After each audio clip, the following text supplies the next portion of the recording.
cool. In a particular lifetime, we get an opportunity, I feel, in the next dimension to do some healing.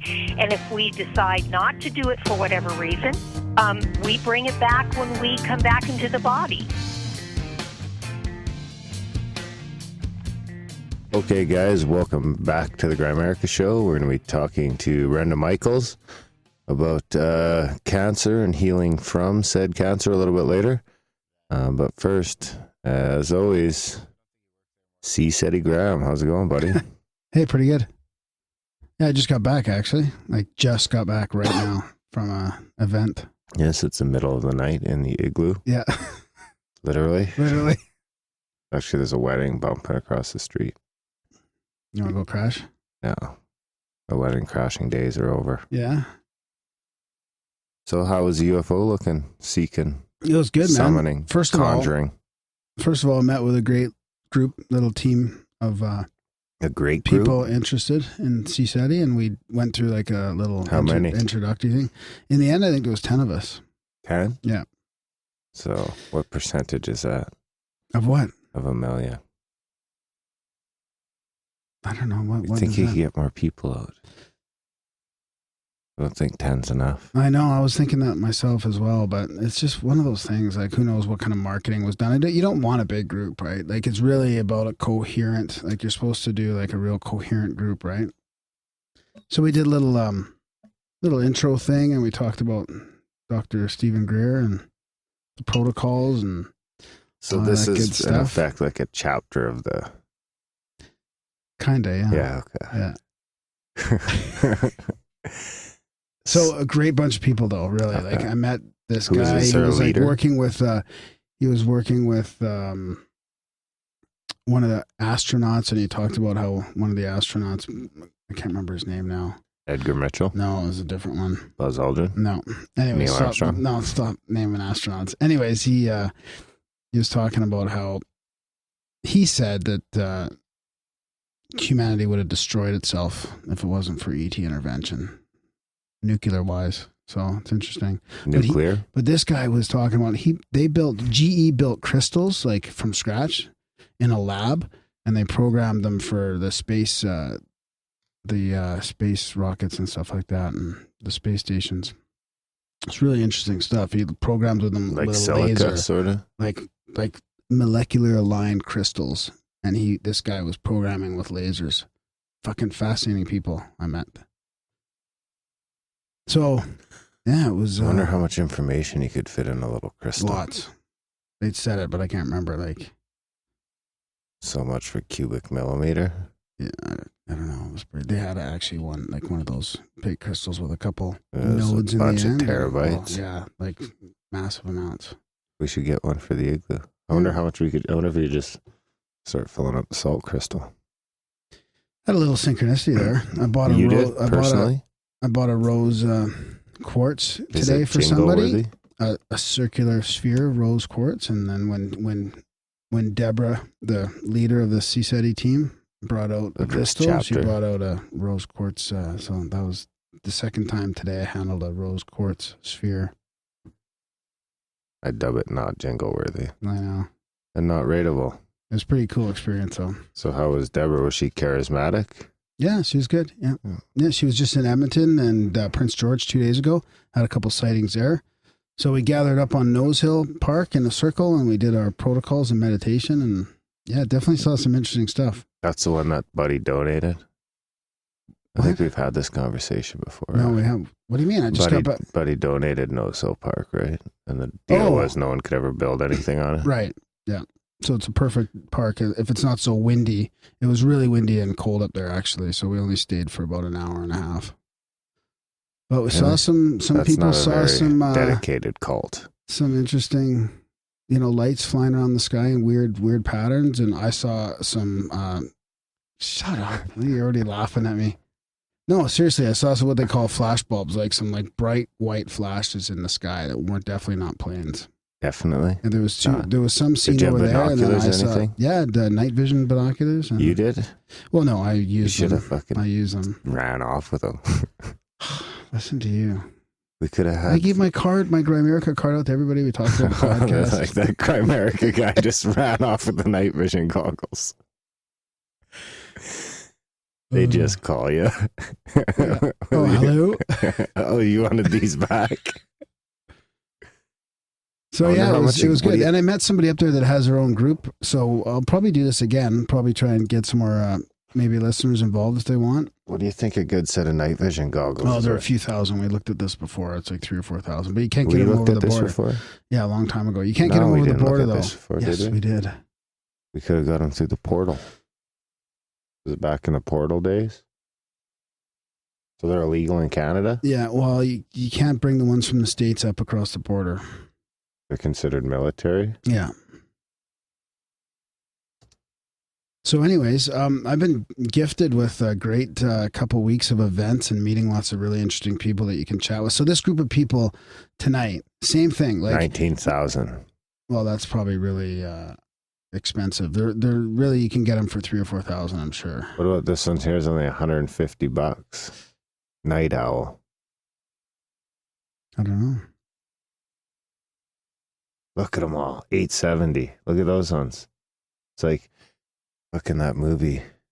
Remember the first ever like robot movie? What was it called? Short Circuit? little robot that cruised around town. You think it looks like that? Like that, the eyes. Yeah, true. That one's only 1,000. Yeah. $350. We'll get the Venom ones. And then when we make enough value back that we can get some night vision goggles, I'll go at sea setting with you. Okay, it's a deal. Please donate to the show so we can get Darren out doing sea setting meditation protocols. Or maybe one of our military listeners could just steal one for us. Grab a set out of the box and throw them in the mail.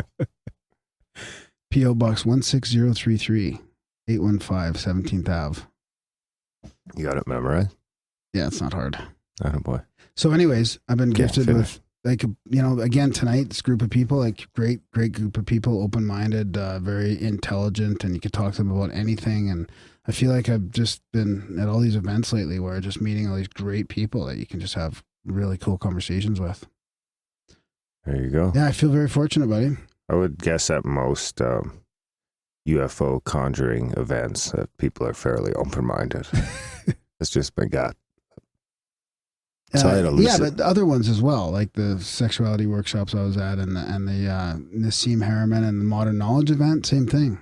Oh, yeah, that's right. Yeah. Have we talked about that no, since? No, we have to talk about that too. That was crazy. We have to talk about all this fucking shit today. Well, let's get into my... Is it real or a dream?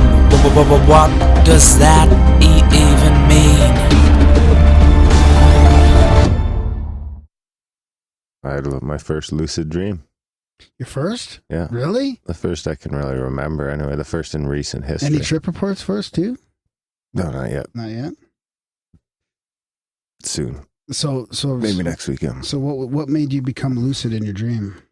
Well, we were at the Paradigm Symposium. Really? Yeah. So it wasn't a very good one. I was just like dreaming we were in Minneapolis and it was at the same thing as last time. I think it was like me, you, and Red, and maybe Micah. Remind me to segue into the Paradigm and we were like, after this. We were sitting around just kind of shooting the shit. And then I started thinking, I'm like, oh, cool. And I'm like, wait a second. I don't remember buying plane tickets for this shit. Like, how did we get here? And I started trying to think about how we even got to think of the flight. Like, what flight was I on even? Because once I figured out, I think as soon as I didn't remember buying tickets, I started thinking that was a dream. Something was off. And then I was like trying to think of the flight there. Like, hey, let me try and think back to the flight here to see. Did you feel any fear that you had forgotten how you got there? Like, no, not well. Maybe if I did, I don't remember now. But I remember like thinking back to like, wait a second, how the fuck did we even get to Minneapolis? I don't remember the flight. I don't remember buying tickets. Last I remember was looking at flights, and then I was like, I bet you I'm dreaming. Must be dreaming. And I woke up. And then you woke up. That's it for your lucid dream. You didn't try and control anything or give RPJ a suplex or anything like that? Yeah, I kicked the shit out of Red.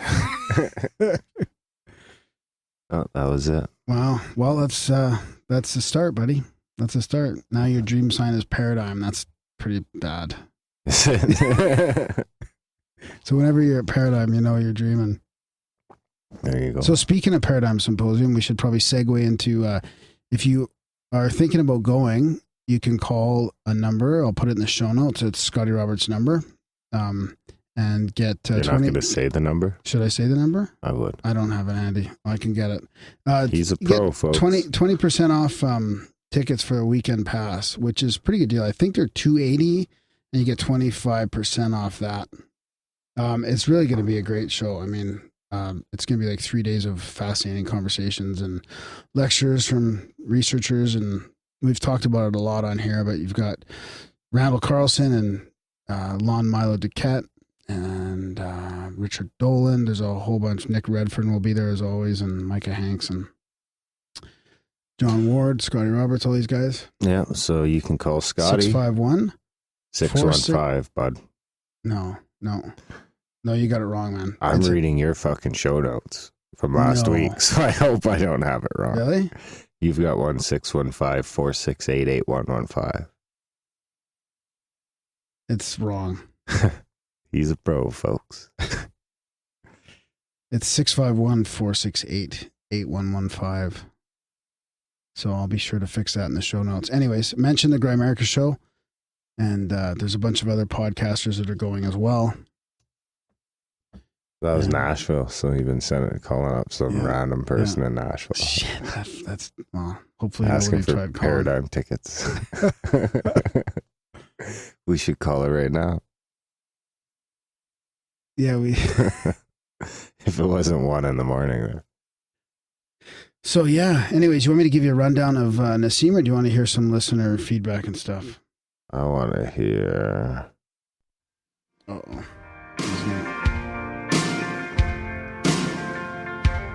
I want a good score for my synchronicity. If Graham reads it out, then Darren might give it to me. Hey, don't you please read it low, yeah. All right, buddy. So hey, did you just turn me down? I always turn you down. I turn you down progressively throughout the show. Thanks. So this is from I think this is from YouTube, isn't it? From Taryn Sage. Darren, is this the one you want me to read? Sure. YouTube one? I guess so. Yeah. Whatever. Yeah. Just making you read something. Okay. This is an interesting one, actually, because we have a rock and roll UFO dude coming on the show from Pyramids from Mars, actually, in a couple of weeks. He's a rock and roll UFO dude. And there's something else about rock and roll and UFOs. What was it? There's another thing, too. I don't know. Well, that's from the haunted rock and roll episodes. This is? Oh, yeah. Okay. So here it is. So when you mentioned rock and all synchronicity over there. When you mentioned rock and roll and UFOs, it reminded me of a rock UFO Roswell synchronicity experience my friend and I had in 2008. In July of 2008, we decided to spend 2 days in Roswell during the annual UFO festival, which we had never done before. About a week before that, I found myself surfing through YouTube music videos from the 80s. I've done that before. Lots of bands and musicians I used to listen to but had forgotten about. One of them was Nina Hagen, a German punk rock singer. I checked out a few of her old songs, then stumbled across a video of her on the Mike Douglas show, or maybe it was Merv Griffin. Anyway, she started telling a story about her then recent UFO sighting at a Los Angeles beach. I can't remember the details, but she told about a strange craft hovering above the beach and how spiritual the experience was for her. A week later, while my friend and I were loading luggage into his car to the trip to Roswell from Albuquerque, I told him about Nina Hagen's sighting. He was surprised to hear her name after so many years and told me that he used to have a crush on her. Later that evening, after enjoying a few UFO-related talks and watching a ridiculously short alien parade through the streets of Roswell, we went to see a heavy metal cover band from Phoenix called Element 115. Didn't I have that? Isn't Element 115 plus 1 proton equal antimatter? In the periodic table? No, they wouldn't have that in the periodic table because it's covered up. It's covered up conspiracy. Oh, is it? Yeah. Anyways. But isn't there like 230 something things in the periodic table? Anyways, don't get distracted here. It was in a local soccer field. Too late for that. They were actually pretty good with a virtual alien drummer projected on a screen behind the band. I swear I'm not making that up. And a laser show. Partway through the show, I started noticing people near the stage waving little German flags. I'm German, born in Germany, raised in the U.S., so it caught my eye. As I mentioned it to my friend, thinking that there was probably a contingent of German tourists here for the festival, and a few songs later, the lead singer began speaking fluent German to the people in front, and I could hear that he was welcoming the Germans to Roswell. Then he spoke to everyone in English and told us that they had a special guest here all the way from Germany to sing a song with them. It was Nina Hagen. I remember my friend and I looked at each other in disbelief, our mouths hanging open. I've had a lot of strange synchronicities and paranormal experiences in my life, but this was the first one I had while my friend was with me. He looked at me as if I were an alien being. The whole experience was so surreal, especially with the laser lights flashing over our heads. Later, I looked through the festival schedule we had with us, thinking that maybe I had subconsciously registered Nina Hagen's name somehow before the trip. But it seemed that her appearance was an unscheduled fluke. We had no idea why she was there, because she only sang one song and wasn't scheduled for anything else. It was so surreal that I thought maybe I had dreamt the whole thing. So before I wrote this, I did a Google search for Element 115. That's exactly what Darren just did. Nina Hagen. And sure enough, the event was captured in photos on the band's website. Sorry, this was so long. Anyways, thanks for your synchronicity. I like it. Do you ever listen to Nina Hagen? No, I don't know who that is. Should I? Yeah, no, you're too young. No, I'm too young. Yeah. 6.5. So, Something funny? You know what? I think that honestly, she's probably connected to like how we're all connected, like Nassim Haramein was talking about, and she's picking up that Nina Hagen stuff. Who is? Or this guy, whoever this synchronicity was from. It. So I got some feedback from this is another rock guy. So here, this is what it was right here. This is from James Nation. Did you get this email? Oh, the local guy. Yeah, so hey guys, local Calgary boy here. Just thought I would give you guys a quick shout and say thanks for putting up a wicked awesome podcast. I've already burned through the whole catalog a few times, and obviously the mushroom episode was one of my faves. I like the value for value model, and if I can offer any way, just let me know. I'm an IT guy, dude named Ben, by trade, and have experience in any type of web or computer shit you would need a hand with. I also play in a fairly popular rock band here in town and have tons of gear. I remember an episode where you guys had some bad cables. If you ever need mics or cables or studio shit, mixing sound clips, whatever, I'd be happy to help out if I can. I can also get you guys a discount on new gear. So thanks. That's awesome. Anyway, great job, boys. Let me know if you ever need a hand. Grimerica rocks. I think I'll buy a t-shirt and wear it at my next show at Morgan's. Good luck finding one. A t-shirt? Yeah. Well, I'm just about to order some, but are you? They're kind of more expensive than I planned. But what are we looking at? $17 a pop kind of thing. What? Yeah. Ouch. Yeah. US. Whoa. That's like $60.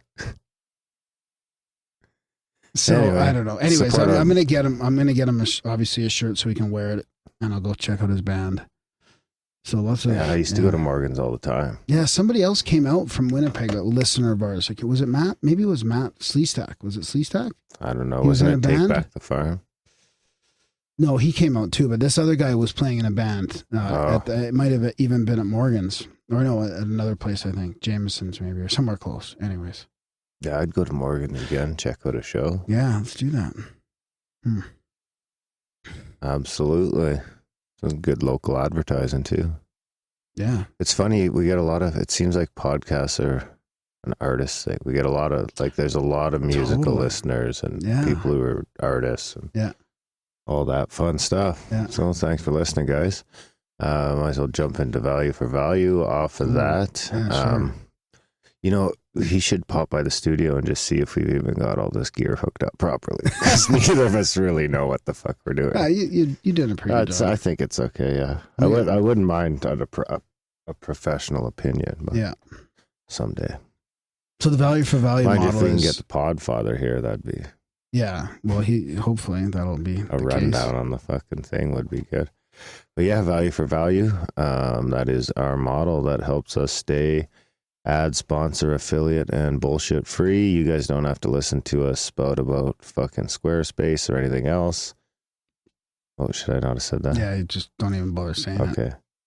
Sorry. Well, now maybe they'll send us a check. So anyway, so if you experience value and you feel like you've got value from the show, which we put a lot of effort in, obviously, and we have a lot of bills to pay and debt incurred, if you can send value our way, and that can be a number of different ways, like cash. Cash, of course, helps, but there's also artwork and we got people who do our episodes, jingles, people doing blogging. Blogging's big, helping create content. We got people doing episode art for us. Napoleon does all our episode art, which is awesome. We got Justin doing our newsletter. And even if you just got a tip or something else that might help out any of those departments or anything on the show, or something Graham's doing wrong that we can fuck with them about. Grammatical errors. Speaking of bloggers, we've got Matt in the Hat who just gave us a slew of blogs, and it's really good stuff, man. He gave us a trip report and some new theories on Rh negative blood type, and then a couple versions of Waking Up, episode 1 and 2, and that's pretty cool. There you have it. Oh, and we booked. So check out grimerica.ca/support. Right.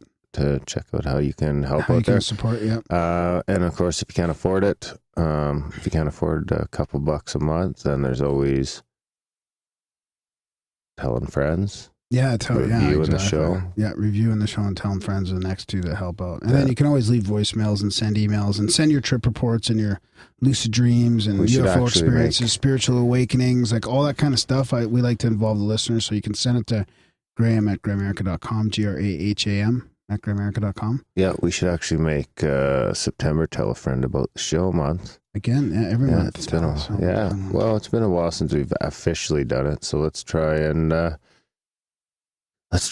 double it up in September and see if all of you can get 1, 2, 3 fucking people. Yeah.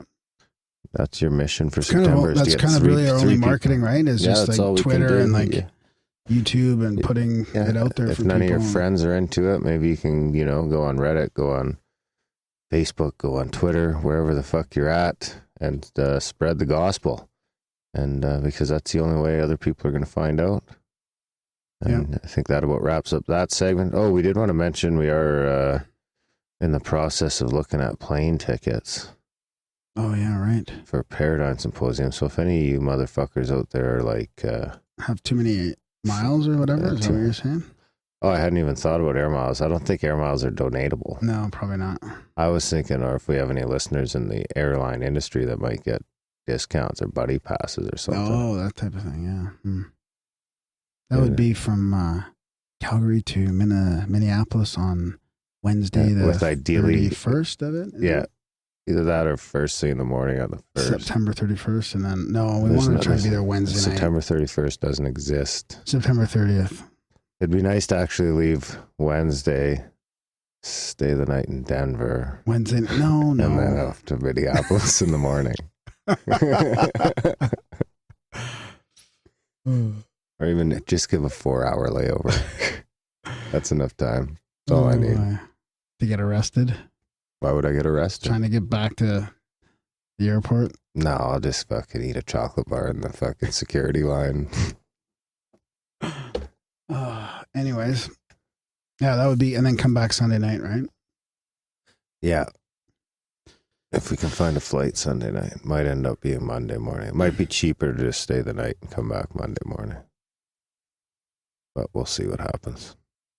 Anyway, other than that, what else you got? Anything else? Well, yeah, I have kind of a paranormal report for the show. This is from one of our listeners, Mesocosm. Scott is his name, but his YouTube channel is Mesocosm. I should probably link to that. Do you want me to read this then? You want to? Sure. Do you have any jingles to set it up or no? How about this jingle? Darren and Graham going deep. No, so what? You want me to switch it up then? Or? It's a profound UFO quote of the week. Words to ponder. All right, okay, I got it here. It's a profound UFO quote of the week. Former Russian president and current PM Dmitry Medvedev was recently asked on camera if aliens visited Earth. Medvedev surprised everyone when he said this: "I'll tell you for the last time, along with the nuclear briefcase and the launch codes, the president receives a special top secret folder. This folder contains information about aliens who visit our planet. The reports were provided by the special secret service that handles the control of aliens in our country." After the presidential term, the folder and the nuclear suitcase are transferred to the new president. You could receive more detailed information on this topic by watching the documentary called Men in Black. As always, you've done this one before. You decide. No, I haven't. Yeah. No. It's similar. No, it's similar. Not the same. Medvedev refers to a Russian documentary about aliens, not the Hollywood comedy. I am getting a bit of deja vu. Yeah, me too. I don't think I did that one. Pretty sure you did. No. Only one way to settle this.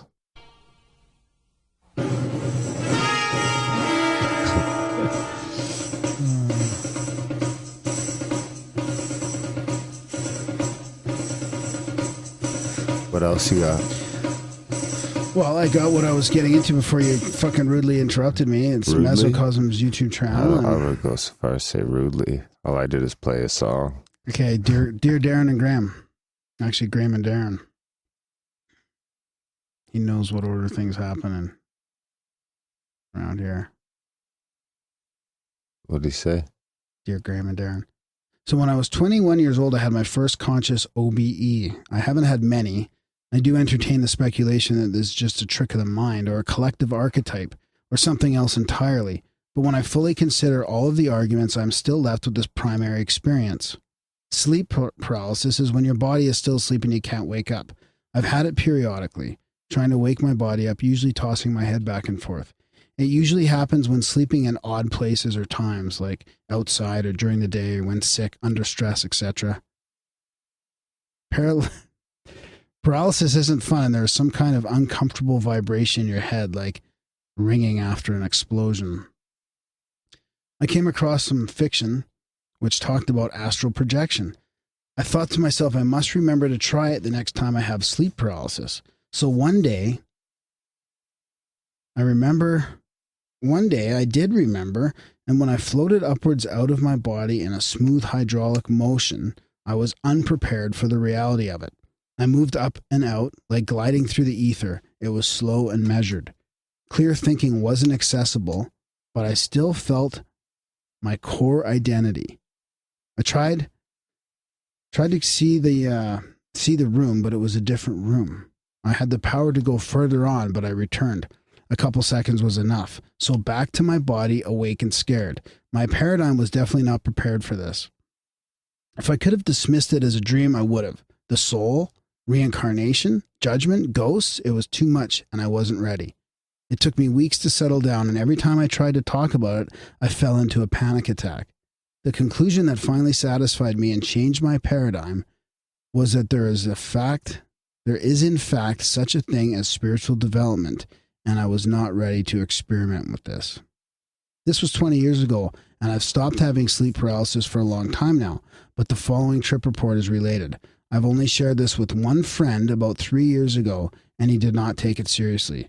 And well, I don't blame him, since many people would attribute this to the mushrooms and imagination. I, however, do not. This is about 4 years ago. My trip plan was to use meditation and a psychedelic to fully accept my own death. Accepting death, hopefully without dying. But indeed, I was prepared to walk right to the edge. So what I did is imagine and reflect on, if I die this very night, my body would be found with all my stuff and loose ends, and the whole mess of living would be transparent for the whole world to see. I accepted that nothing about me or my history would be hidden. This mental state effectively exposed all the guilt, shame, and worry about what other people think. It was the surrender to the facts as they really are, including that people will think whatever they will think. It was not long into the meditation process that unexpectedly I began rising out of my body. A warm light welcomed and pulled me. It was convincing enough that I decided I should resist or I may in fact die. I kept floating up and away, and I'm reminded now of the film Waking Life, where this happens to a character in the film. It had gone so far that it required a serious effort to stay in my body. I had to reclaim my desire and conviction to live.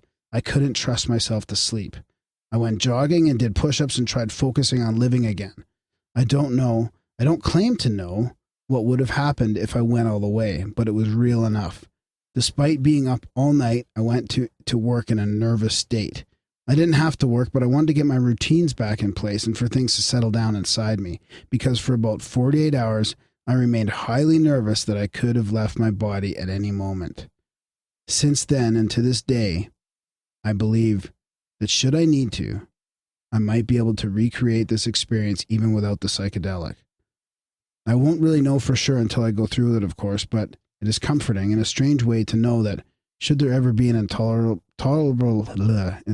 situation, or maybe even an opportunity that I could have a painless death that I can put into the process by free will choice. Love the podcast and really appreciate the unpretentious discussion. Kind regards. Crazy, eh? That is fucking crazy.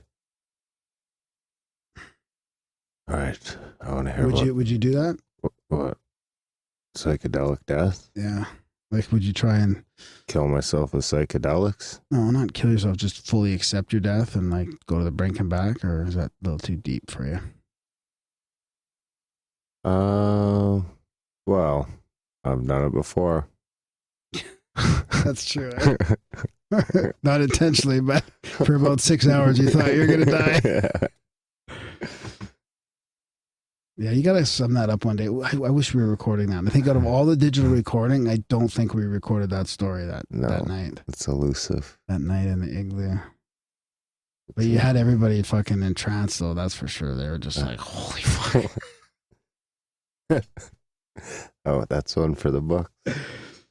So yeah, told today. I should give you a little rundown on our that stuff I went to, right? Nassim Haramein? Yeah. And friends. Jim Mars?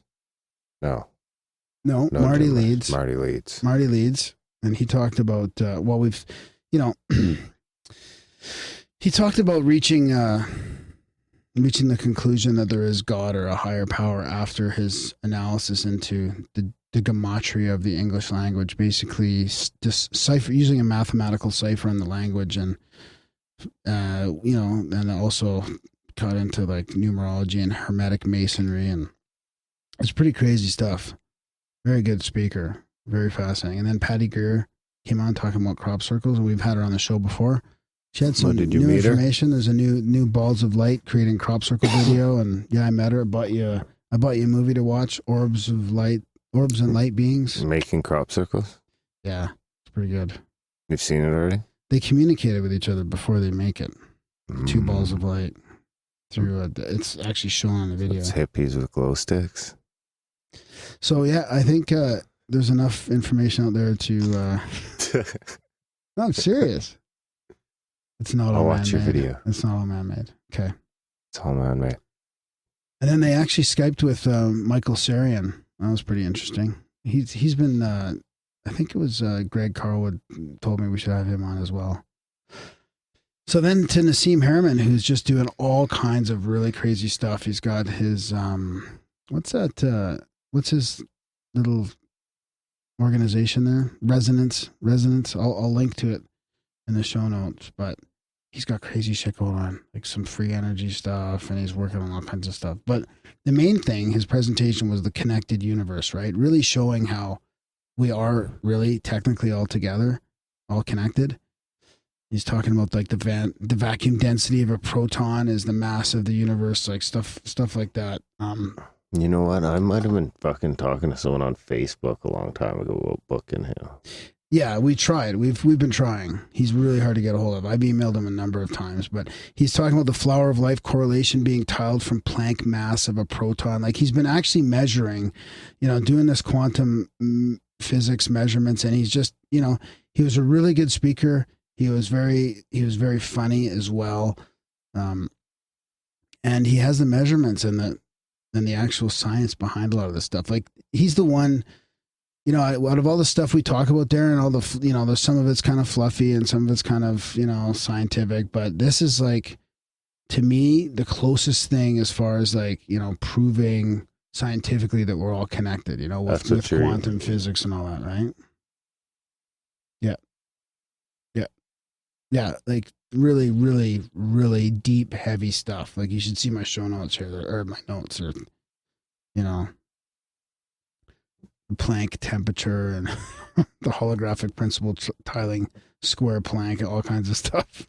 But it's not just like he's not just spouting off words, right? There's measurements behind it all, and it goes back to the same stuff. Like there's earlier civilizations and so much of the stuff that we talked about, right? He talked about how science split from religion in the past, and how spirituality will obviously become physics eventually as we become smarter and be able to measure it more. There you have it. Yeah. Well, we should keep emailing him. Yeah. Keep emailing him. That's all I can say. We did book Rick Simpson. Ah, that's great. So that'll be a fun one. Yeah. And the secret recipe. Yeah. Well, do you want to mention what Rick Simpson is for the people that don't know? Phoenix Tears or whatever? Yeah, he's Apache Tears? No, Phoenix Tears. He's the guy who makes a cancer curing oil. Cancer curing oil? Yeah. Oil? Oil. I'm an old man. Oh, good. Yeah, that reminds me of those cartoons. Oil. There's oil in them dar hills. There's oil in them dar hills, laddie. Was that like Looney Tunes? Yeah. Yosemite Sam. Yeah, Yosemite Sam, yeah. No, was it Yosemite Sam? I think it was, yeah. Or was it like an offshoot of him? Some of them, he's an oil billionaire. Some of them, he's just a crazy hunter. No. Maybe it's Elmer Fudd that's a hunter. I can't remember. Elmer Fudd's a hunter. Anyways. So, yeah, it was good stuff. Lots of interesting people there. Yeah. People keep telling us to get that NASA guy on again, too. We should get Justin. You should phone him up again. Yeah. The big toe. Yeah, because the emails weren't going through. I mean, I think one finally got through, but I haven't heard back. So we'll just get Justin to call and book him. If people want to do that too, that helps us because it's challenging keeping up with the schedule and trying to book people. Yeah, maybe don't start picking dates for us, but you can definitely do all the legwork. Yeah. Send it to Graham for finalization. Oh, yeah. Thanks, buddy. Hey, that's what you get for having a name that rhymes with spam. Well, no, it doesn't rhyme with spam. It's just the way you pronounce it. Oh, with spam Darren just wouldn't have the same ring to it. So that's about it, eh? What happened? Yeah, nice, eh?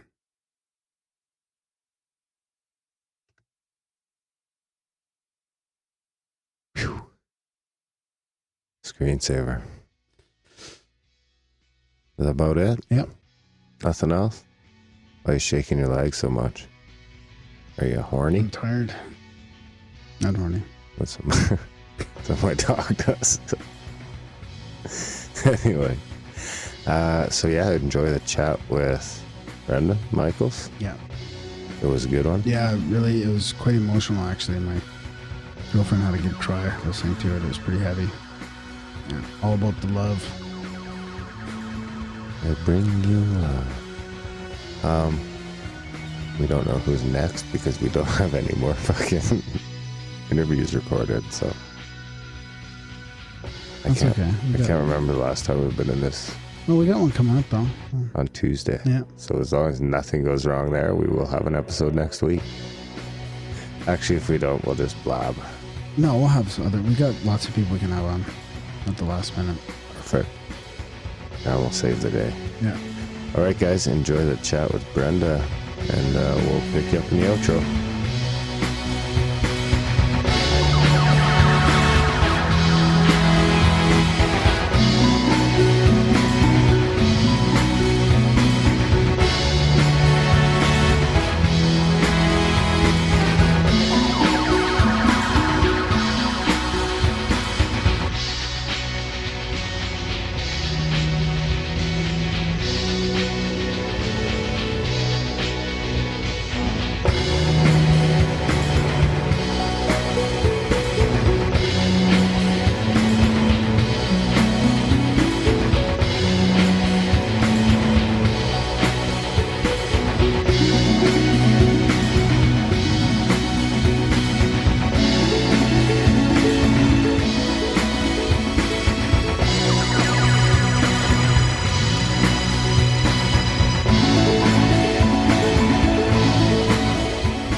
Okay, guys, in Grimerica tonight, we're going to be talking healing. Go back to our healing with Brenda Michaels. But first, how's it going, buddy? Hey, I'm doing well. Are you? Yeah, I'm excited to get back into the healing topic.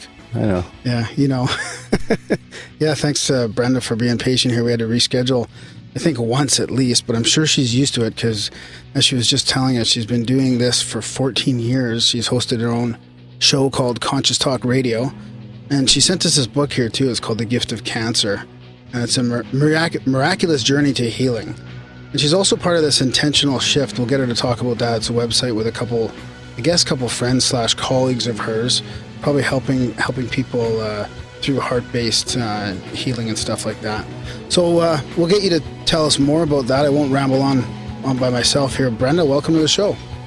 Well, thank you, Graham. It's a pleasure to be here. Yeah, we love talking about, well, I don't know about Darren so much, but I love talking about healing and stuff. We went through a phase where we had, some shamanic type shows and some energy healing and that type of thing. And it's good to be back.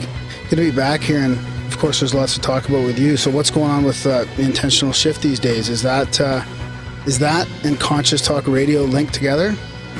Well, it's not necessarily linked together. Conscious Talk Radio was created by myself and my husband Rob 14 years ago, really as a give back, both being cancer survivors, both healing through natural means and spiritual and emotional healing. We wanted to share what we learned with our audience and bring in a lot of authors and experts in the fields of spirituality and healing and alternative health.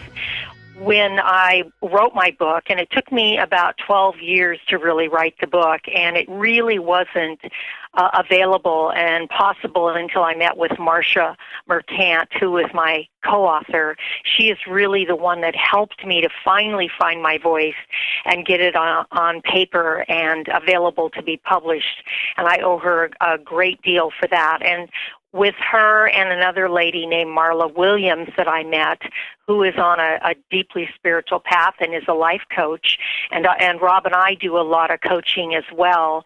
Marla and Marsha and I formed Intentional Shift. The website is intentionalshift.com, and what we do, we write weekly blogs, but we help people, anyone who is in need of healing, whether it's healing from a disease, or whether it's healing from a divorce, or whether you lost all your money, or regardless of what it is, we help you shift from the state of feeling victimized to a state of where you are feeling empowered. You can glean the lessons and gifts from what you're going through, and you can move through whatever it is with much more ease and grace. What are a couple of the main things that overlap with all the people that you talk to? Like, is there a couple key points that most people have to work on? Oh, definitely. I think we all have to work on very similar issues, like fear is a big one. Most people live their lives in a lot of fear and low-level anxiety, even though they're not aware of it. Busyness is another thing that we tackle. What are we distracting ourselves from in our lives through all the busyness that we do? We tackle judgment and self-punishment and self-sabotage. We talk about all of those issues because we all entertain all those issues. We all form patterns and habits around all of those issues. And once we're in those patterns, they're very hard to get out of. Most of it's run by unconscious beliefs that we have, very deep-seated beliefs. There are tribal beliefs, cultural beliefs, individual beliefs that we carry forward in our lives. And oftentimes we're making our decisions and running our lives off of those beliefs, and we're not even aware of it. So we do a lot of exploring around beliefs as well. I love how you mentioned busyness. I've brought this up with people a couple times where, you know how you just bump into somebody that you haven't seen in a while, or you see somebody on the street and you ask how you're doing, and busy has become like a how am I? It's like an adjective on how I'm doing. People say, "Oh, I'm busy," like that's supposed to be good. "Oh, I'm good. I'm busy." It's like it's become this whole cultural thing that it's a positive answer to how you are or what you're doing. And I even though I notice it and I try not to do it, I still even find myself doing that. Like I'll say to somebody, "Yeah, I'm busy." But now it's become like a negative thing. Like I'm too busy. Like, isn't it like keeping busy? Kind of keep it. No, you got to keep busy to some extent. I don't That's the know. thing. Like when you retire, if you don't have some hobbies and shit lined up, you're done. What do you think of that, Brenda?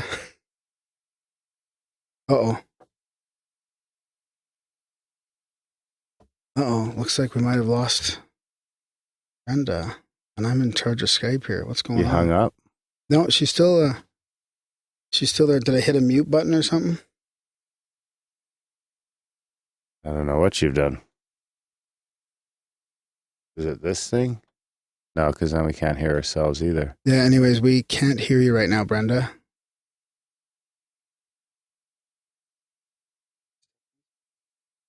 Can the chat room hear us? The chat room can hear us. Yes, the chat room can hear us. Thank you, chat room. I didn't ask him. I can just see the audio meter. Try just calling her back. I guess so. Wow.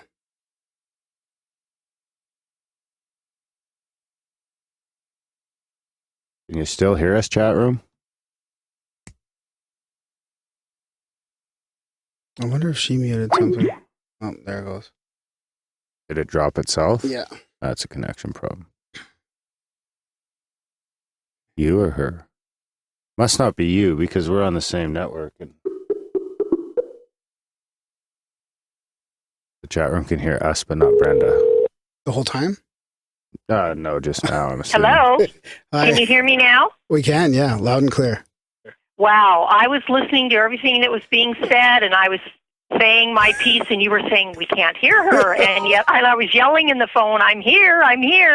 That was weird. Yeah, that was really weird. Everything was still connected, and yeah, you just you were gone. So I guess so. I don't have to repeat my little ramble about busyness there. No, you don't. And what I was saying in response to your partner there was that I disagree with what he said about we have to stay busy to some degree. And the reason I disagree with that is because if we don't make space in our life for quiet, solitude, and stillness, we'll never hear that inner voice that we're all connected to, but we are so busy facing outward and doing everything outwardly instead of inwardly. And that is our guidance. That is our compass, that inner compass. That's what guided me through my healing with the cancer. I would have never heard that voice had I not stopped everything and just got very still and very quiet and spent time alone being quiet. Yeah, I think, but not all day, right? Or like, of course not. Yeah, see, that's what I mean. Like, you can't just do that. You can't just like retire and sit on the couch all day. No. Well, that's not what I'm talking about. I'm not talking about, it's interesting how we think that if we're not busy and we're not productive, there's something wrong with us. And there's nothing wrong with doing nothing.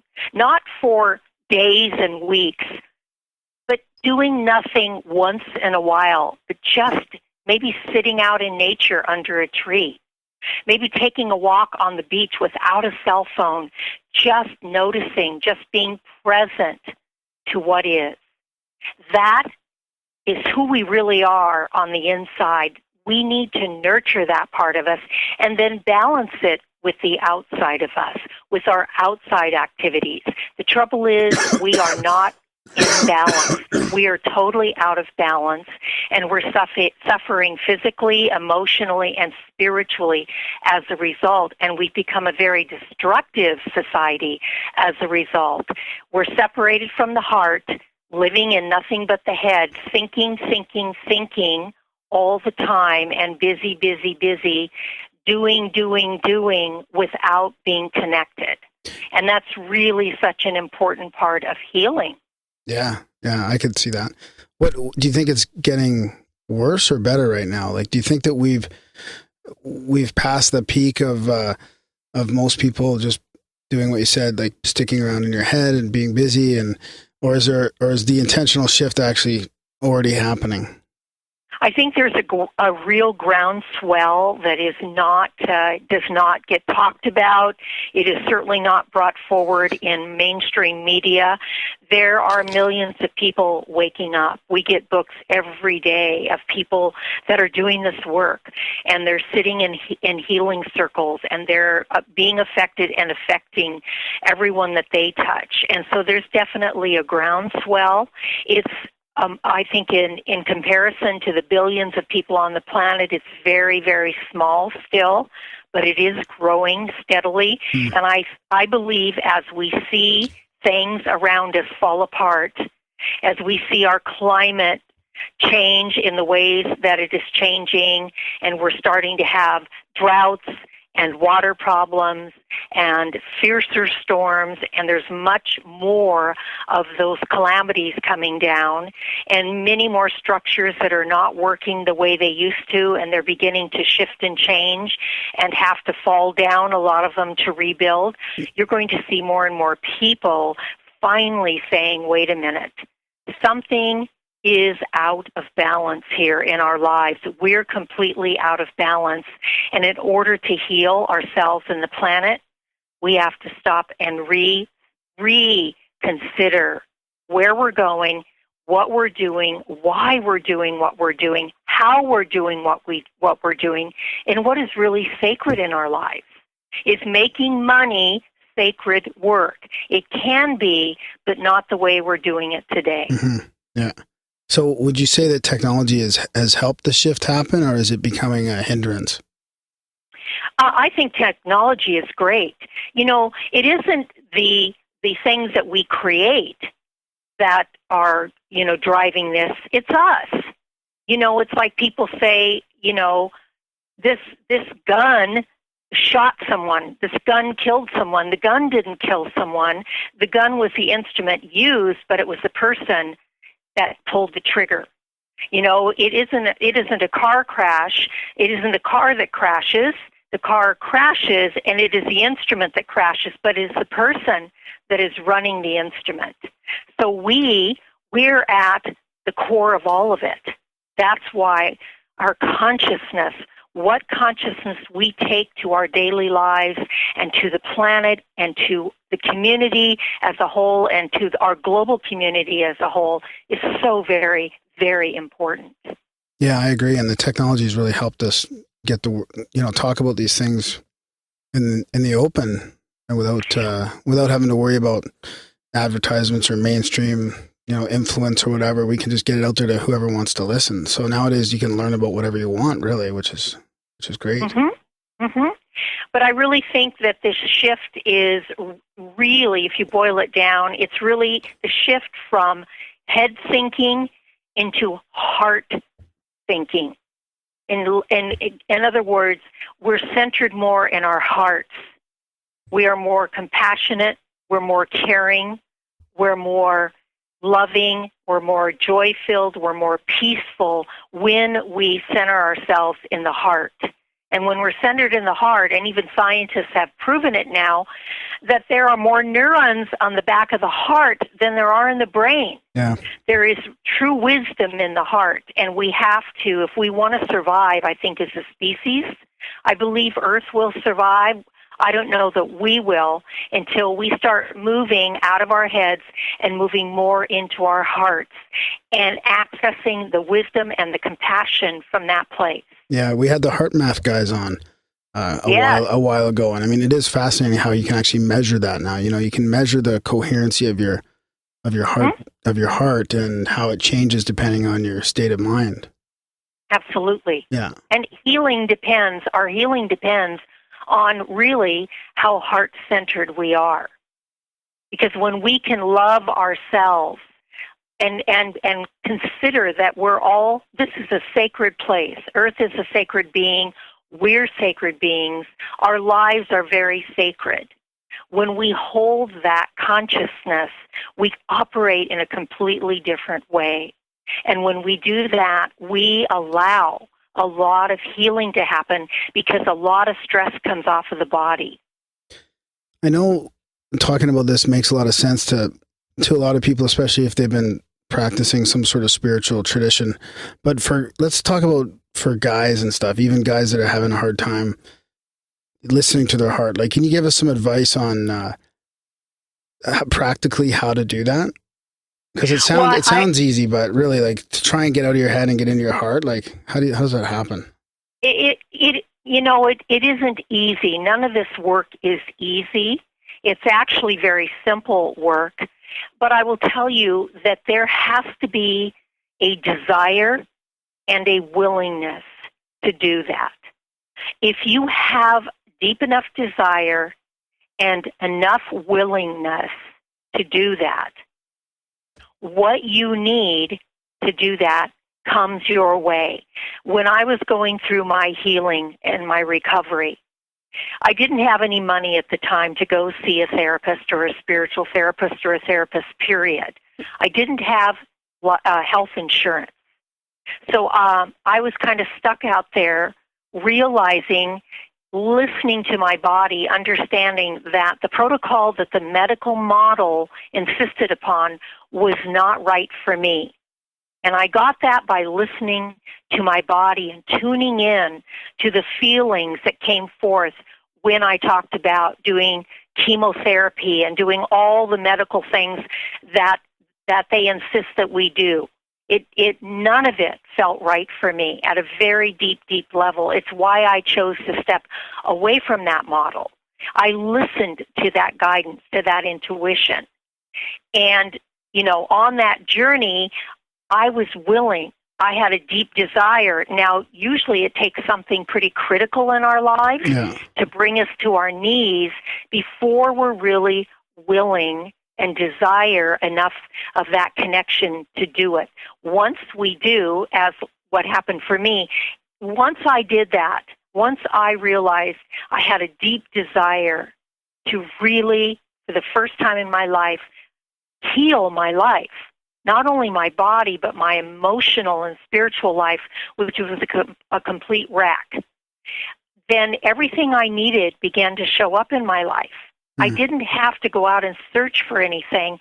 And even though I didn't have the money at the time, those resources came to me later on and provided me with a way to move forward. And it was because I made a very deep commitment to connect deeply to my spirit, to listen to my intuition, and to heal emotionally, spiritually, and physically. And that was really the roadmap I followed. So how long of a road was that? Like from when you decided at that point, that decision, at that point, like was it still quite a long battle, right? I mean, how was it an up and down kind of thing? Like you still had the desire and the willingness to follow your heart, but was it still a lengthy, hard road? It was a lengthy road. I wouldn't call it hard, and I would never call it a battle. And that's one thing I really learned. What I've learned over these years of all the healing that I've been through is that we live in a lot of resistance in our lives. We're always resisting what is. If you think about your life and you go through your day, just think about how many times during the day you're resisting what is. Yeah. You want it to be different. You want it to be a certain way. Yeah. And it's not. And that is out of our control. And yet the more we exhibit the need to control it and dominate it and make it our way, the more we push up against it, the more it resists. The truth in that simple statement, what you resist persists. Yeah. When I had the cancer, I realized that the model that we're given is we have to fight it and battle with it and kill it with chemo and cut it out and do all those things that are totally unnatural to the body. Completely unnatural. We're not here to fight against anything. We're here to be with whatever it is, to be in acceptance to the best of our ability. That brings peace, and that peace allows for healing to be present. When you're stressed out, when you're fighting and battling something, just think about it. That whatever it is that you're fighting against is pushing back. It's a war you've created. Yeah. And war never brings peace. And war does not bring healing. So it's energetically impossible to heal in that kind of energy because it's at odds. It's like the energy of love and fear. They do not resonate at the same vibrant frequency. There's the same frequency. They can't vibrate there together. They vibrate at different frequencies. Well, fighting something, you're putting your energy at a certain level of vibration that is opposite of healing. Yeah, I understand that, how acceptance is powerful. But I wasn't even thinking of it on a deep level like you're talking about. But I can see how it's related now to that resistance, right? Acceptance is what do they say? Acceptance is the key to my happiness. Or they say resistance is futile. Yeah, but it's true. Yeah. So there's a lot of people, like my dad had cancer, and the problem with his is it took a couple of years to figure out what it was. Like they thought it was like irritable bowel, and they didn't know. And I've got other loved ones with that type of problem where it's like, stomach or digestive problems, and they're chronic issues. And I mean, my dad, he had a little bout of healing there, but he inevitably he passed away. And it was, it's hard when you don't know what it is, I think, right? So there's a lot of people right now that I know that have chronic issues, and I'm sure you're seeing it a lot too. So, most definitely. But it is less important to know exactly what it is, and more important to know how you want to attend it. If you're having these chronic problems, whether they're digestive issues or irritable bowel, or even cancer is a chronic problem. It's an issue. It's a symptom. I don't call cancer a disease in and of itself. Like we want to put a label on everything. Yeah. Cancer, irritable bowel, diabetes, obesity, they're all symptoms of something much deeper within the person that is calling out to be healed. When we heal, what is really at the bottom of all that? What is really lying at the bottom of all that? And that's what I went excavating for in my life. What was at the bottom of why my body was so out of balance and my immune system so weakened that cancer was prevalent? That's what I asked myself. What is at the bottom of this? There's got to be more than this. If there is a physical symptom, it started somewhere. It didn't start in the body. I call the body the final messenger. It's the only way the body seems to be able to get our attention is when it exhibits pain and symptoms of illness and disease. Then it finally has our attention. But we've been getting red flags for a very long time and not paying attention to those red flags. So getting to the bottom of it is to begin to ask yourself, where am I out of balance in my life? Where am I truly unhappy and dissatisfied? When we can be honest with ourselves and just sit with that information without judging ourselves or judging what's going on, but just simply be with that information, breathe into that information, we began to open the space for healing to happen. Because what it's calling out for is our attention.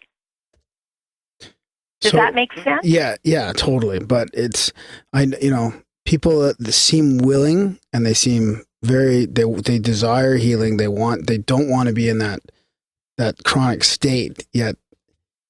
I think you're right. It's acceptance. It's some sort of resistance that even just the little day-to-day things, right? So even if they want the overall healing, if you're resisting all the little day-to-day things, I don't think the space is there to heal. I agree with you. Well, and if you really want healing, if that's truly what you desire, then you have to be willing to do whatever it takes to heal. And most people look for the quick fix. They're looking not to spend the time going inside and finding out what's really at the bottom of it. Their reasonings are that they're too busy, as we talked about, that they've got to work. I mean, we can bring up a million considerations why we can't do it, but the truth is, if we're not worth that, if we're not worth taking that time, prioritizing that time, committing to that time, committing to that healing, if we're not worth that, then how can we ever expect to get well? I think, and I know for myself, I was a very busy person when this happened to me. But yet, when I committed to it, it was like the time showed up. I had the time for it. The space was available because it became a priority. And whatever we prioritize, we have time for. Yeah, I think another big problem is just like knowledge, or even people even giving it the thought. I mean, for right off the bat, I think you're probably looking at 50% of the people that haven't even considered that that's an option. And then the other 45%, like if you go in and tell that to your doctor or whatever, they're just going to look at you weird. And you know what I mean? It's like, I mean, nobody wants to be sick. It's almost like if you could have that be on the 5 o'clock news or whatever, right? Saying, do this and then this will happen, or, this is another way to heal yourself. And I think maybe you can see some of that coming through. Yeah, I think some of that is, and it's why I'm doing the work I'm doing, and why, I wrote my story, and why I go and speak, and I do workshops, and I do private coaching, and we do our radio show. We're doing our best to put our best foot forward to get that information out there. And not everybody is going to like what I'm saying. Not everybody's going to believe it, and that's okay. It's going to be those that are ready to receive this information. They're really ready to step into their lives and actually own their own lives. Most people don't have ownership of their life. They've given that power away a long time ago. And women in particular give that power away because we are the nurturers, and we are the people pleasers, and we are the, multitaskers.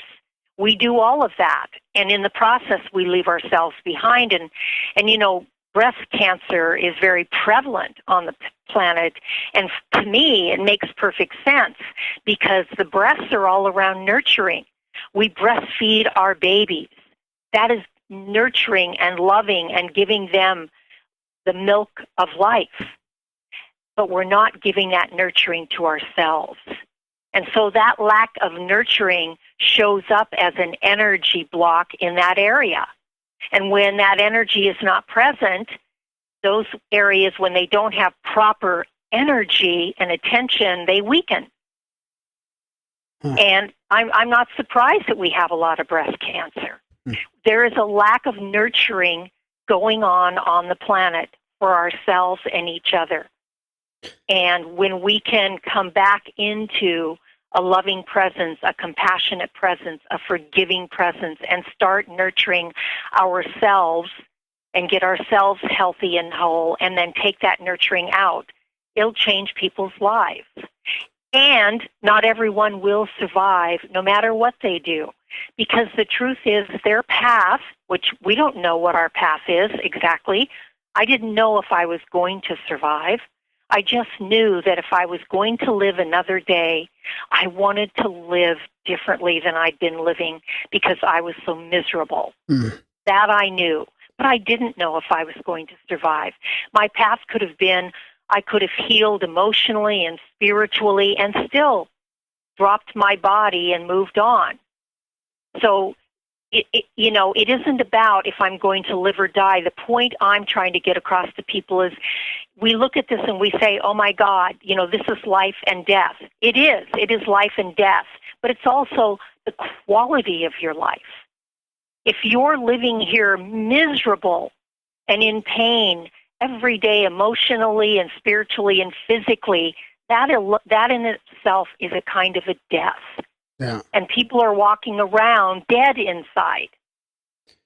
But I think like what Darren was saying earlier and what you were talking about, I think the problem is the bigger challenge is the negative belief patterns that are sort of unconscious or subconscious. I don't know how you would describe that, but it's the stuff that you're not really aware of. Like, how do you get to the deeper root of like, why am I reacting in this negative way to all these things instead of just letting it go or not paying attention to it? Because obviously perception is a lot, right? Whatever you pay attention to. So how do you get to those deeper subconscious ones? There's indoctrination in there too. Yeah, deep, well, from when you're kids and yeah. How I did it was I sat with a pen and a pad, and I began breathing into my body, I began breathing into my heart, and I asked, Dear God, show me, help me to know what negative beliefs are driving me to make the choices and decisions I've been making up to this point in my life that have made me so unhappy and made me so out of balance that my body is sick now. And I just started writing. I did a lot of automatic writing. I didn't censor what came up. I just sat with it. You have to be willing to ask those deeper questions, and then you have to get still and listen. And sometimes it didn't even come through the writing. I would ask those questions, and nothing really came, so I just surrendered and said, okay, nothing's coming through right now, and I would get on with my day. And then a book would show up, and there was in that book some answers that I'd been asking questions about. Yeah. Or someone would say something to me, and it triggered a thought, and it triggered it uncovered something for me, or even in a song. We get the answers when we sincerely ask. They may not come in the form we are thinking, but if we can let go of that to the best of our ability and just continue to ask, the answers come. I know they do because they came for me, and I was a mess when I started all this. Huh. So have you delved into the past life stuff for this at all? Like, does it come up at all in the healing or the deep rooted issues? Like, do you find that people have these issues throughout lifetimes? Oh, definitely. I've had some past life regressions. I've healed some issues in past lives, going through some past life regression. When we leave this earth, we leave the body. But we go on, we, the spirit of who we are, and the personality goes with us. If you talk to anybody like John Edwards or anybody that has the ability to communicate on the other side, they will tell you, they'll introduce a lot of times those people by the personality quirks that person has. You take it with you because when we transition and step into that next dimension, we continue our learning, our growing, our healing. That never stops. It's, we're constantly evolving. It's an eternal process.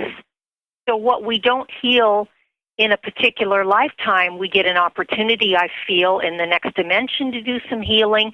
And if we decide not to do it for whatever reason, because we do get to decide, we bring it back when we come back into the body. And we may not have any remembrance of it, but those issues begin to show up. And we just carry them through until we heal them. I've heard that before, kind of like the idea that we've already sort of pre-planned our life before we even pop into it. And then when we get here, we just can't remember. What do you think about Reiki and Reikists and like other people having control, being able to use their consciousness or their energy to affect other people? I think if they're a very good healer, if they're a Reiki master, and they have the pure intention, absolutely. If you need help that way, then by all means, go for that help. Just, ask and feel into it and see how it feels for you. My husband is an amazing healer, and he does a lot of healing work with his clients. And this ability showed up for him after he moved through non-Hodgkin's lymphoma at the age of 22 and was given a death sentence. Wow. And he stepped off the path of modern medicine right then and had no idea what he was going to do. He thought he was going to go home and die. And that's not what happened. He began to have some interesting things that showed up in his life, and feelings that started to come through, and he began to heal. And as a result, he began to engage in some healing abilities that he never knew he had before that. And he nurtured those abilities. It's like a muscle. He began to use that muscle, and he uses it today in our counseling. We do emotional and spiritual and healing counseling for people. And to transmit healing energy, it isn't him doing the healing. It's spirit through him. He's just a vessel for it. And there are a lot of people that have that ability to be a vessel for healing energy.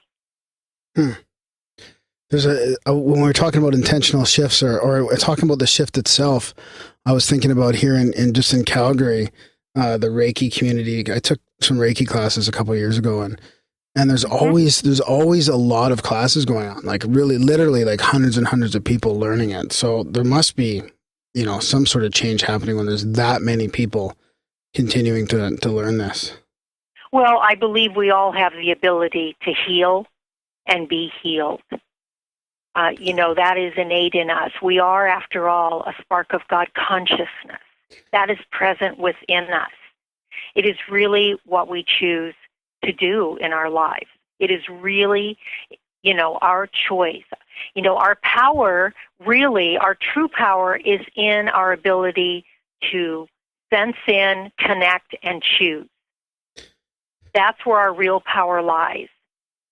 So, speaking of 14 years of doing your show and seeing all these, talking to all these people, and obviously teaching people as well, have you seen a change? Like everything's moving so fast now. The technology, the internet, the communication.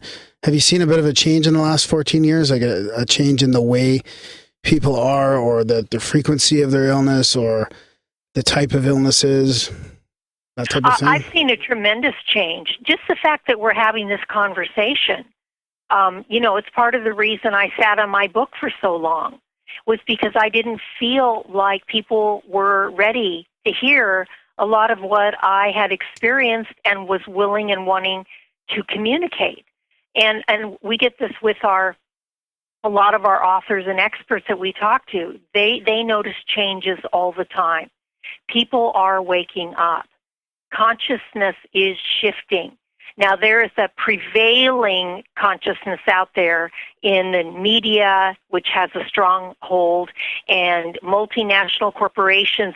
All of that still has a strong hold. Yeah. But I really feel in my heart that there is this groundswell coming up and moving through, and it's just growing every day.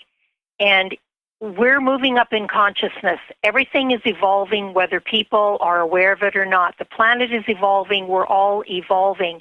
But we can speed up our own evolvement by being actively involved in our lives in the way in which I'm speaking. You can really speed up that level of consciousness, your vibration, by actively engaging it. Or you can just go on with your life and do what you do and allow that to take place, which it will organically.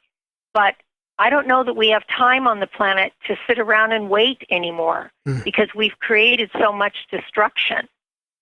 and, and continue to, be destructive to a large degree. And it is really making it's really making a dent in things on the planet right now. And we know this with global warming. We know this, with the level of, we have supposedly the best health care in the world, and we have some of the sickest people on the planet. And it isn't that people are getting healthier. There's a lot more illness and obesity and diabetes and cancers all the time. If we don't take a step back and say, what's wrong with this picture and what can we do to create a different energy, a different consciousness, a different story that we can all live by, then we may not survive it. What do you think about diet? How that maybe played a role? Like, did you switch your diet up at all in that year? I did. And diet plays a huge role in, it's like your car, the kind of gas and oil and how often you change the oil and how well you take care of your car. It runs forever. The body needs the proper environment. I call it, when you give the body the environment that it needs, it thrives. And that means you give your body as clean a diet as possible. But you also give your emotional and spiritual bodies what they need as well. When those are all operating together in balance and harmony, you're healthy. You're vibrant. You carry a certain energy, and people are drawn to you, and they don't even know why. But it's because you're carrying that spark of life. There's a passion there. There's a life there. There's light in the eyes. All of that is connected. You can't, a lot of people say, well, I changed up my diet and my body felt better, but I'm still having problems in my life, and now I'm having some aches and pains again. Well, the body's always going to signal that you're still out of balance somewhere. Yeah, that's a tough one, keeping all that in balance. What do you think about people taking ayahuasca or psilocybin or different substances like that, MDMA, and these are psychedelics and some of these things in healing? I really can't judge that. I really can't say, people have a right to choose what they want to choose in their life. I just hope that people that are doing drugs understand that, there aren't any real clean drugs, that there are side effects with everything when you're doing drugs. I mean, medicinal drugs, like pharmaceutical drugs, there's a lot of side effects. With drugs, there are side effects. The body I wouldn't do that myself. I don't need that. I don't feel my body would want that because it's not clean. It's not natural to the body. So I wouldn't do that, but I give people a lot of room there to make their own decisions. Yeah, some say there is a difference between the natural ones like ayahuasca and psilocybin mushrooms and stuff like that compared to like acid or shit made in a lab. Yeah, but yeah. Nothing processed is good for you, whether it be I know a lot of native Indians have done, things like that. Peyote, Yeah, of course. And they're fine because they are built that way. That's part of their culture. I don't know that it's necessarily part of ours. But like I said, if a person feels that's necessary or they want to do that, that's up to them. And I can't judge them for that. Huh. So how was it? What was it like? Or do you ever think back to the point when you had to sort of tell the doctors or the Western medical community or whatever that you weren't interested in their services? Like how did you and your husband go through that? Was it difficult? Because I'm sure a lot of people, like I have this thing, if I get cancer, I always think to myself, like, okay, I'm going to try and find, this alternate healing or whatever. But it would be a challenge. It'd be a challenge to find that balance between, utilizing the technology of the medical community and also being open-minded to other ways. Well, yes, I was terrified. I was terrified talking to my oncologist because I knew what he was going to say. I knew he was going to look at me as if I was crazy. But I also know that I needed to face that fear because I felt so strongly that what was being offered to me was not the answer. That if I said yes to it because I was afraid to stand in my own truth, that I wouldn't probably be around to talk about it down the road. And so that was very motivational for me, to gather my courage and to understand that this was my truth. I don't expect anybody else to agree with it. I didn't expect him to. I didn't expect my family to. My husband at the time, who is not my current husband, luckily he understood and he really supported me, but he was the only one. Friends and family and the doctors all thought that I was crazy and I was making a huge mistake. And I understood their feelings because they were afraid. I get it. I was afraid too. But I was more afraid of not being true to myself and making that mistake again in my life than I was facing my doctor. Can you tell us a little bit more about that journey after that? Like what about when you first started experiencing some actual healing? Well, I knew that things were shifting for me when I was in meditation one day and I decided to have a conversation with the cancer. So I went in and I just got really still and breathed deep in my body.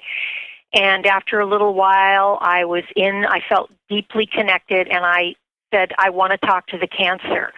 I want to know, what is it you want from me? What is it I need to learn about you? What are you here to teach me? And I heard just as clear in a voice that I'm talking to you, just as clear as a bell, it said back, it wanted love. Huh. And that answer was so shocking to me that I literally came out of my meditation and I was shaking.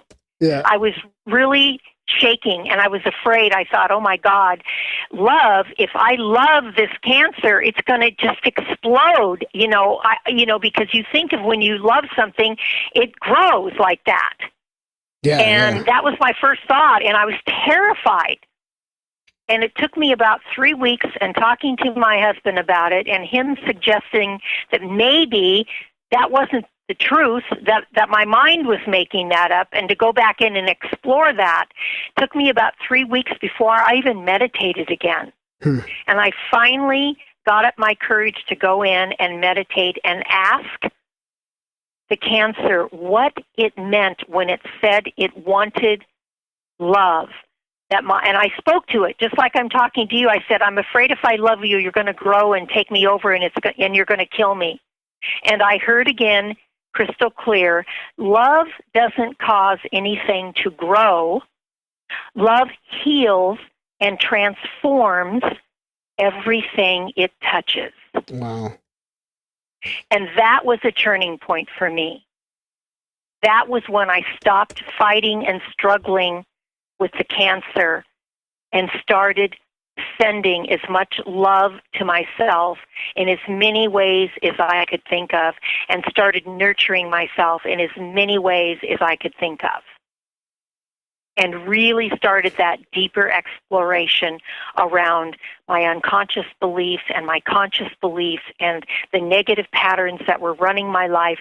And I started just embracing and sitting with all of it and being grateful to all of it because of where I was then at that moment. It had taught me I wouldn't be where I was and I wouldn't be where I am today without all of that occurring in my life. And I realized, oh my God, I'm making it all wrong when every step of the way is what's been right about me to teach me what I've needed to learn. And there in that moment was a lot of grace. Wow. Yeah, that's a great story of the turning point. So love ties into like acceptance and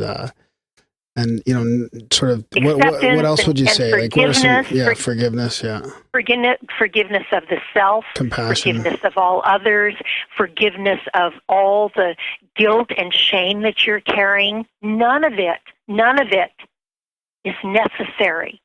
We use those those as weapons against ourselves and each other. Yeah. That's the negative side of the ego. To control, to manipulate, to keep control of, we use these very negative things to make us feel less than, to believe there's lack of any kind, to keep us under wraps, to keep us under control, to keep us afraid, to keep us feeling weak, to keep us ashamed. All of those things. None of it's wrong. It just is. And it's what we're experiencing. And instead of just being with our experiences and going, oh, wow, I get it. Wow, this is teaching me X. We go the opposite direction and shut down and deny and push away or project it on others, and then carry a lot of shame and guilt and anger and judgment and all of that. All of that are weapons that we use against ourselves and each other. And we wonder why we create wars, because we're at war with ourselves. And you can't heal when you're at war with yourself. Yeah. Does that make sense? Yeah, totally. It does. It's hard to believe in a way, but it makes sense. It's a level of insanity. Yeah. It's really a level of insanity that we have put our belief into, and as a culture, we've picked up on it, and we've just carried it down for thousands of years, and it just seems like normal, and it's not normal. It's actually opposite of who we really are. We are not living our natural state of being. We're living completely out of balance. Yeah, see, and so everything else is out of balance.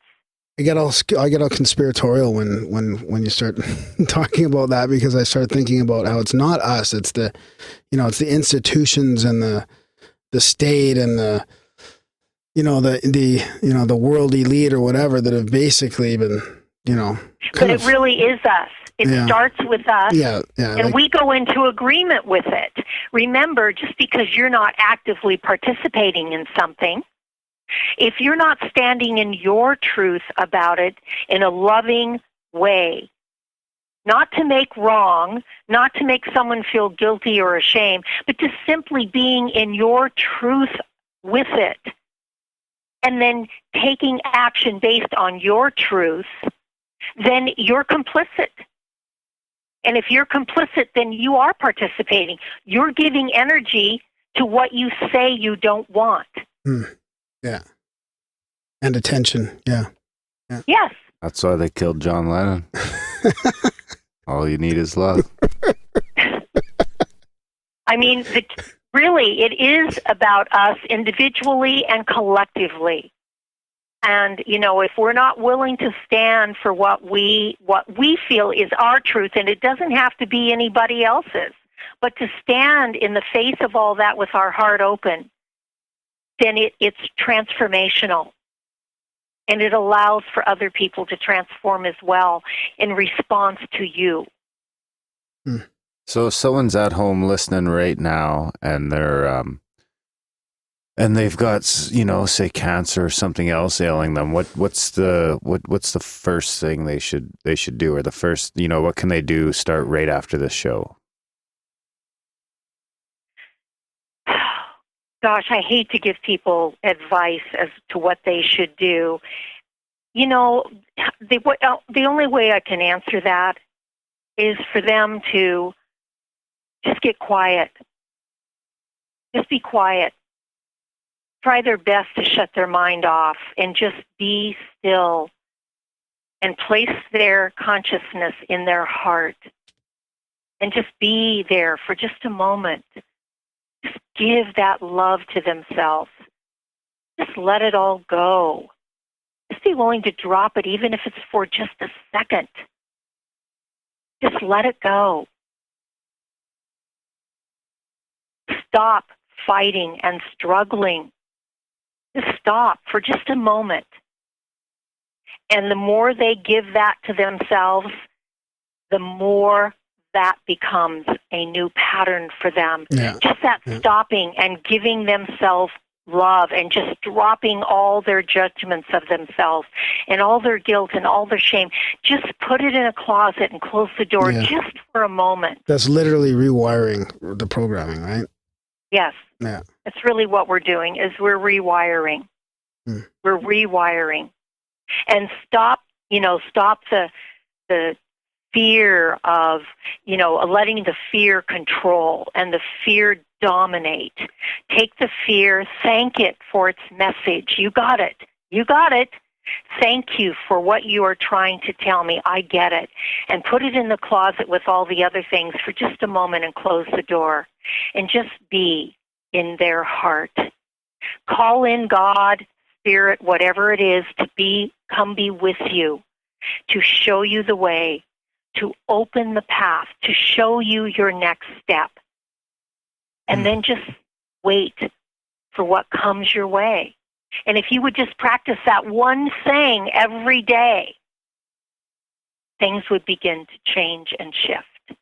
One simple thing, holding that intention of healing and loving the self. No more than that, just healing and loving the self. That's good advice, simple and practical. Absolutely. And it's easy to do if you just do it. Just be willing to do it. Just be willing to do it for just a moment every day. And if you can, do it for 2 moments and then 3 moments and build on that. And if you are someone who wants to get a journal out and start writing things that come up around that, then by all means do that. Write what you're feeling. Write out how you're feeling. Write out your fear. Write out your anger. Write out your blame. Write out your shame and judgment. Write it out. Get it out. Get it out and just be with it. Yeah, that's funny. Very healing to get it out. Yeah, my mom just told me tonight I should write about, I was having this challenge I was talking about, and she was like, you should write it out in a journal, because she's been doing this the artist way, where she forces herself to write 3 pages a day. Yes. When she does it, and 3 pages, it seems like a lot. Like it would be a lot for me, but you just let it flow, like you were talking about with your automatic writing, kind of like it's like that. Yes. Just letting it flow. Doesn't matter what you're putting on the paper. Just let it out. Very healing. Yeah. Did you try it yet? No, I haven't tried it. But see, that right there is a good example of, I know you know in your heart, Graham, I know you know that would be really a good first step for you. And this is normal, and yet there's a lot of resistance around it. And that's what I'm talking about. Look at that resistance. Yeah. Be with it. Yeah. No, I looked at my journal. I looked at my journal under my table the other day, actually on Sunday. Sunday, I think. And I thought about writing in it. And but you're right. There's definitely resistance there for sure. Yeah. And that's okay. Don't judge yourself or criticize yourself or go, oh my God, I should be doing this. No, no, no, no. No, none of that. Just be with the resistance. Just breathe into it. Be with it and allow it to dissipate. When you give that attention and you're just with it without any judgment or criticism or shoulds or have-tos, that automatically begins to transform. And what you'll notice, the more you're with that resistance in just a loving place of just being with it, accepting it, it's what is, guess what? That energy of resistance begins to dissipate and transform into a different energy. And all of a sudden you'll find yourself walking over at some point and picking up that journal and writing. But you aren't going to do it until you're ready and until you let go and you be with your resistance to it and not be in judgment of it. Yeah.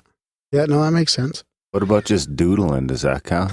Darren's got a journal full of scribbly doodles. I think doodling is really a cool thing. There might be meaning in those doodles for you. They might be symbolic if you explored it. We are adventurers. We're supposed to, this life is supposed to be an adventure and a mystery. And we're alchemists. We are capable of transforming We are capable of transforming the light and the dark. We are alchemists. We've just forgotten that. I agree 100%. What are you guys up to in your conscious, well, you've got your Conscious Talk Radio and then the Intentional Shift. What's your plans in the near future? Well, I'm staying present every day as much as possible, and I have some absolute intentions that I've put out there, that I meditate on. But, I put those intentions out there, and I put the feeling tone to what it is I want. It's important when you're putting out what you want that you actually feel what that feels like. What does that bring to you? What kind of feeling are you getting from what you want? Does it bring you joy and passion and stirs your soul or inspires you or whatever? I meditate with that, and then I surrender it over. I give it over to God, and I say, this or something greater, according to thy will. And I let it go. And then I just get on with my day. Nice. That reminds me of Swami, our little mantra here in Grimerica. DoBeDoBeDo. Yeah. And it's really be-do, yeah. be-do. Exactly. The being comes first. Exactly. We have it backward. Oh, that's funny. So is there anything else you want to say before we start wrapping this up? I just want everyone to know they can join me on my Facebook page of Intentional Shift. They can go to intentionalshift.com, and if they space down in the page a little ways on the right, they can hit our Facebook page and join us on Facebook. I just put up an interview that was done by a gentleman named Daniel Christofferson, and he interviewed me, and the first half of that interview is up on his YouTube channel, which I put up on our Facebook page. They can also go to conscioustalk.net, which is our radio show. We stream live all over the world. We broadcast live out of Seattle 5 days a week, and we also have a Facebook page, and the F icon for Facebook is on each of our pages, easy to get there. And, we do blogs. To join us and, love to hear from people, love to know what they're up to. And if there's any way that we can help them or serve them, we're here. That sounds great. Wow. So what's it like talking on the radio for 5 days a week? That must be challenging. Oh, I love it. Yeah, you're very well spoken and articulate, so I can see that you've practiced a lot. This is a passion that we have. And, you asked us what our future plans are. Rob and I both, have agreed that when we no longer feel called to do this, which means we'll lose our passion and inspiration for it, is when we will surrender it. And we don't know when that is, but we're still going after 14 years and still feeling the inspiration and the passion. And so as long as we feel that, we'll be here with our radio show, and when and if that moves on, then we'll move to our next step, whatever that is. That sounds great. Congratulations on the 14 years, for sure. Thank you. Yeah, I hope you go for a few more longer. 14 more. Yeah. Well, I don't know about that, but we'll see. If that's the service that we're being called to do, we're going to do it. Yeah, right on. That's kind of why we like to do this too. We like talking about all these things in an open environment. Yeah. Well, I love these conversations, and, this is the kind of energy and the words that I want to put out to people because, it is possible to have a life that's full and alive and thriving no matter what's going on around you is so very, very possible. But we have to show up in our lives and be committed to being present to that before we can have it. Yeah. It's really, really that simple and really that challenging. Right on. Well, thanks a lot, Brenda. Thank you both. I really appreciate what you guys are doing out there in the world, too. And thank you so much for having me. It's been welcome. A pleasure. Okay, take care. You bet. Bye-bye. Bye.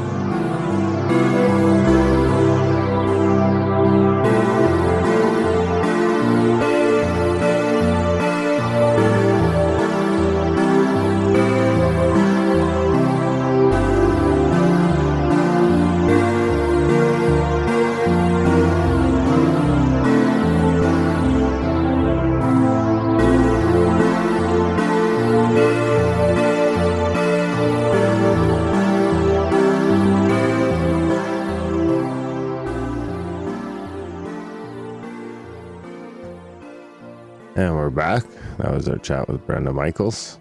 What do you think, buddy? I wonder how many people there are just like, what? What do you mean? Why? Because I brought us back in. Oh, yeah. No, I think that was a great show. I think it was great. I had a fantastic chat. I just loved learning about how to get rid of those old negative patterns. Like, I really think that's important. There you have and it. to get from your head to your heart and all that, unquantifiable stuff, especially for us males. But I think to create that space for meditation, it's very healing. It's hard, though. It takes years sometimes, but, I'm still working up to meditating. Yeah. What are we at? 2.5 years since the show started? I've been working up to meditating. And now I quit smoking, so I don't even have my mini meditation. Oh, yeah, that's right. Yeah. Well, just take 5 minutes and create that space. Quiet space. My vape? That's it. 5 minutes a day. With my vape? No, just nothing. With nothing. With nothing. Just you and space.